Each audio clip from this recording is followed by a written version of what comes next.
Bueno, seguimos profundizando un poquito más el tema de las ecuaciones y para esto es importante, antes de seguir avanzando, es importante saber que la matemática siempre va a manejar dos tipos de lenguajes, ¿sí? Son lenguajes que ustedes utilizan todo el tiempo pero que no sabían que se llamaban o tenían un nombre especial. ¿Cuáles son estos dos lenguajes que vamos a manejar en la matemática? Se llama uno el lenguaje coloquial y el otro se llama el lenguaje simbólico. El lenguaje coloquial es cuando yo escribo en letras. Fíjense que yo ya hice un montón de ejemplos que ahora voy a leer en lenguaje coloquial. Y el lenguaje simbólico es cuando yo utilizo números y letras, en este caso. ¿Por qué digo letras? Porque estoy hablando de números desconocidos. Entonces, por ejemplo, si yo digo el doble de 3, lo mismo que yo leo que está escrito, lo tengo que simbolizar con letras y con operaciones. Entonces, si yo quiero decir el doble de 3, yo tengo que poner 2 por 3. Listo. ¿Sí? ¿Por qué no pongo es igual a 6? Porque en el lenguaje coloquial no me lo decía. Si en el lenguaje coloquial decía el doble de 3 es 6, ahí ponía 2 por 3 es igual a 6. O sea, lo mismo que yo leo, lo mismo lo tengo que traducir en símbolos, o sea, en números y operaciones. El segundo lenguaje coloquial que tengo acá de ejemplo, por ejemplo, dice la mitad de 8. ¿Cómo sería la mitad de 8? ¿Cómo calculo la mitad de algo? Dividiéndolo por 2. Entonces, la mitad de 8, ¿cómo lo traduzco a lo simbólico? 8 dividido 2. Eso es la mitad de 8. Si yo quiero simbolizar el triple de 6, hago 3 por 6. ¿Sí? Fíjense que lo mismo que está escrito en forma coloquial, yo lo pongo en forma simbólica, o sea, utilizando números y operaciones. Si yo quiero calcular la décima parte de 10, ¿cómo se calcula la décima parte de algo? Haciendo dividido 10. Entonces yo tengo que hacer la décima parte de 10, 10 dividido 10. Listo, ahí ya lo simbolicé.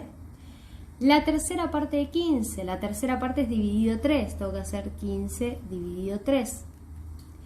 Y ahora empezamos a utilizar las letras. ¿Por qué digo esto? Porque dice el doble de un número desconocido.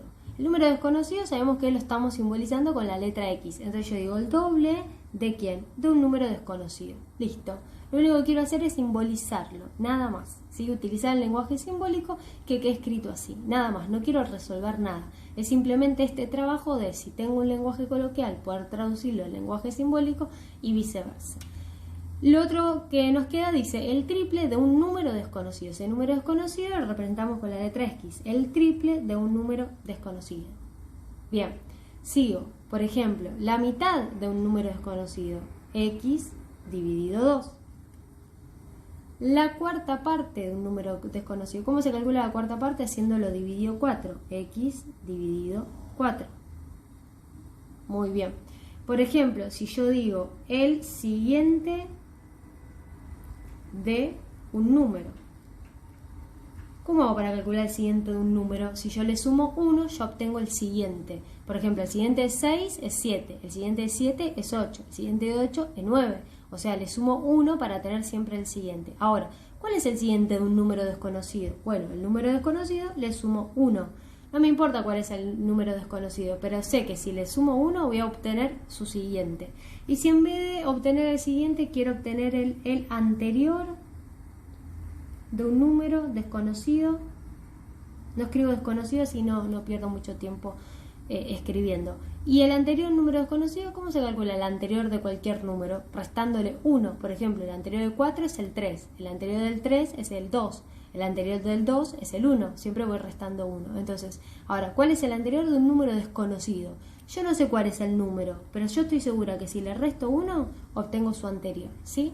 Y acá estoy usando los dos lenguajes de la matemática. Son dos lenguajes que ustedes ya vienen usando hace muchísimo tiempo, lo vienen usando en la escuela primaria, ahora en todo este tema de ecuaciones lo venimos usando, pero no sabían que tenían un nombre formal. Entonces sepan ahora que los dos lenguajes que manejamos de la matemática, uno se llama el coloquial, que es el que escribimos en letras, ¿sí?